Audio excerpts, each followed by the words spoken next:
Ben, seguimos en directo Novos Días. Agora imos falar dunha figura, podemos dicir, emerxente no Nadal galego. Trátase do apalpador. Esta é unha posible representación gráfica. Temos connosco a dos convidados que nos poden explicar un pouco en que consiste isto do apalpador, algo do que se fala máis habitualmente nos últimos tempos. Está connosco Xoán González Otero, que é autor do conto do apalpador, e tamén Andrés Seoane, da Xentalla do Pichel, unha asociación de aquí de Santiago. Moi bons días. Bos días. Case para comenzar, habería que definir que é isto do apalpador, de onde xorde, que sucede que de repente xorde o apalpador na vida dos galegos. Pois bon, realmente a orixe témolo nun artigo que se publicou nunha página web do Portal Galego da Lingua, que publicou unha persoa que actualmente vive en Madrid, que se chama Xosé André López González, que fixo unha recollida etnográfica tradicional, non? Recolleu unha serie de tradicións que bueno, el coñeceu porque a súa familia é dali, bueno, concretamente a súa muller é dali, e pasou ali o Natal, e el concretamente fala de tres persoas, de unha delas unha persoa moi maior, unha señora que se chamaba Amadora, que lle conta esta historia dunha tradición que no Natal un vello carboeiro baixaba desde as devesas onde moraba, baixaba ás vilas, as aldeas concretamente, apalpaba as barrigas, entraba nas casas, apalpaba as barrigas aos nenos, preocupándose de que os nenos sesen ben alimentados, e deixaba un pequeno presente de castañas. De castañas. E iso é, basicamente, o que é a tradición etnográfica que nos di. Que é unha tradición que se rexistra ou que ten incidencia sobre todo nas montañas da provincia de Lugo, tamén algo en Ourense, non? Sí. Hai na zona de Tribes, Barco, sobre todo a zona de Manzaneda, da Cabeza Grande, como queren chamarlle lógicamente. O que pasa é que en algunhas zonas destas a figura para min está deturpada e chega a ter unhas connotacións negativas, como é a de espantar os nenos.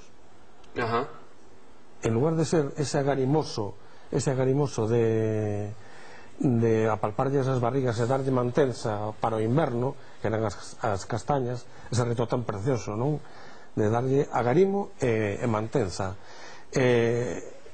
Para min deturpouse tanto a imaxe que chegou a facer eso de espantar os neos. Como se fose o home do saco, vaya, para entendernos, non? Xuntáronse esas crenzas. Entón, para que quede claro, o apalpador é un personaxe bo ou un personaxe malo? É bo. É tenro, é agarimoso, é cariñoso, lévalle presentes aos nenos. Esa outra historia é unha deturpación. Unha deturpación, o sea, o clásico son carboeiros, igual que o lenchero, tamén un carboeiro, son carboeiros que certas tradicións mudaron logo. Eu creo que todos os recordades que cando eres pequenos decían: si eres bo, os Reis Magos traemos cousas, e si eres malo, traemos carbós. Esa orixe dos carbós é a que fai. Que pasa? Antes traían carbós a xente, os personaxes populares, os personaxes auténticos.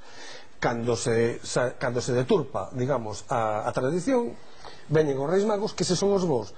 E como deturpamos os outros? Dicindo, si eres malo, traenche estes. Mira, esta sería unha posible representación do apalpador, a que estamos vendo nas imaxes, pero hai varias, porque digamos que estamos nun proceso no que non existe unha proposta única para definir como é o apalpador. Aquí, por exemplo, Xoán escribiu un libro, o apalpador, que mostra o apalpador desta maneira. Esta é a figura principal na página web de culturagalega.org.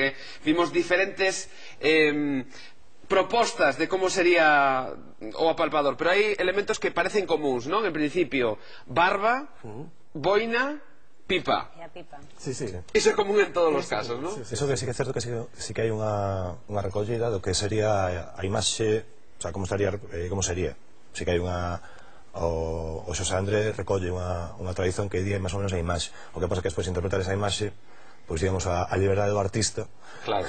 Bueno, explícale o porqué do nome de apalpador. De que ven? É de apalpar. O sea, realmente a tradición é o que di. El baixa, apalpa a barriga e comproba que o neno este ben. De feito, hai unha tradición que nos pensamos que o sea, nos, concretamente esa xentalla, pensamos que eso recollíamos como algo que, bueno, que estaba aí na tradición oral, porque ninguén se acordara del.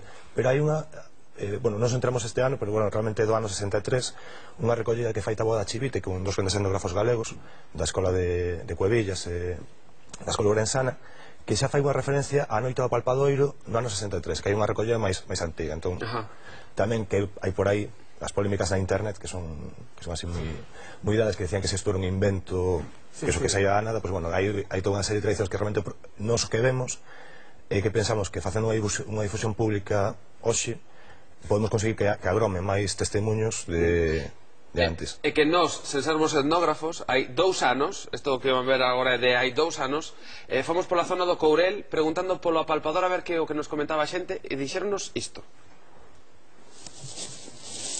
Nos dicían que a noite do 31 que tiñamos que cenar ben, que se non cenábamos ben, que viña o apalpador, que nos apalpaba. Entonces, se estábamos veleiros, digamos, estómago veleiro, dice, estarás así todo o ano. Estábamos fartos, pois que estaríamos fartos todo o ano.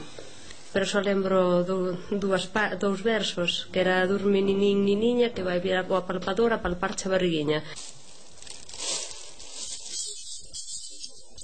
Xente do Courel recorda esta figura. O que pasa é que falan do día 31.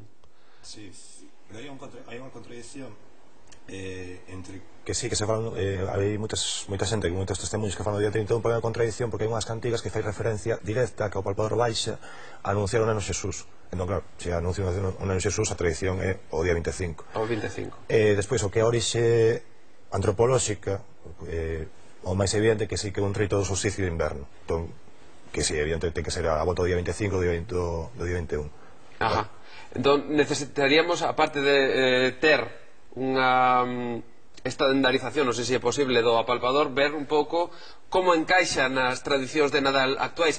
Eu pregunto, os rapaces de agora estarán polo labor de sumarse ao apalpador dada a oferta de seres máxicos que temos nestas datas? Papá Noel, os Reis Magos, por certo, dentro de pouco a ver se podo ir en directo con eles. Será posible que os rapaces galegos se sumen á festa? Eu penso que sí, porque de feito hai unha experiencia, bueno, hai dúas experiencias no contexto do Estado que sí que conviven moitas figuras. No caso catalán, o tío, que é unha tradición propia de Cataluña, que está relacionada co apalpador, bueno, que realmente todas as tradicións están relacionadas. Ao cabo, o Papá Noel e o apalpador, en orixe, o mito é exactamente o mesmo mito. No País Vasco tamén está funcionando co tema do lenchero, pois aquí tamén hai sitio. Nos esa xentalle, de feito, queríamos darlle como un mito, pois os mitos evolúen da cola social, nos quisimos cargalo con unha característica especial. O apalpador non é como Papá Noel ou os Reis Magos, que non se preocupan moi ben co que regalan. Nos pensamos que o apalpador sei que ten unha preocupación por facer regalos máis ligados a facer cousas elaboradas por un mesmo, fuxir un pouco o consumismo, pero bueno, a interpretación que nos lle damos. Que logo cada un pode facer a súa maneira. Eu xa poño na página que o apalpador pode vir o 24, o 31 ou o día 5, con tal de que veña é nos o mismo. Logo xa se definirá o día. Claro, que é unha maneira, digamos, de recuperar esa tradición e despois vermos como encaixa que sitio, non? Xa a sociedade irá marcando, igual que a imaxe, xa a sociedade irá marcando cal é a figura, cal é o día, cal é a forma. Si, xa, bueno, ti escribiches de feito un conto no que se explica esta figura, se fala dela para os nenos, despois a túa asociación, Andrea, de Gentalla do Pichel, tamén está a recuperar esta figura. Sabedes se hai algunha outra iniciativa nalgún outro punto de Galicia tamén nesta arela de recuperar o apalpador? Sí,